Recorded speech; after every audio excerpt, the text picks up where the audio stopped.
Ik ben er stiekem tussenuit geknoept. Want ik denk, nou mag ik wegwezen. Ik wie een tier of jou en jou film thuis.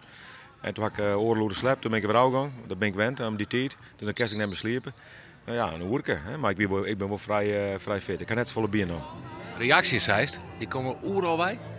Ja, ik krijg nog telefoon uit Amerika. Ik heb berichten uit China.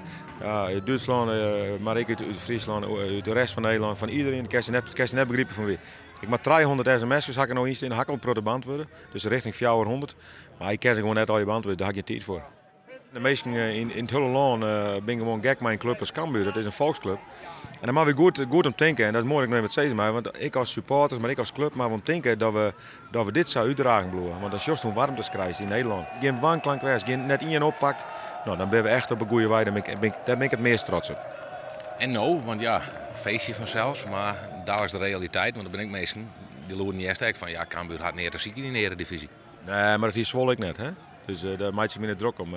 Wel overwogen geven te werk. We gooien net het yield door de balken. Nou, en dan mag gewoon Shannons boven die onderste traaien bloest. En ooit gaat maar via de na-competitie bloest er maar in. Maar dan mag het net laatste worden, daar maar we om denken. En of we het goed doen, en we hadden Tolf de man er altijd bij. Want dat hebben we. Hè. En dan ik net aanpassen in de zin van, nou, maar in de kont hing je niks aan. Daar vinden dus meestal niks aan. Dan komen de supporters ik net. Nou, dan maken we het opredden.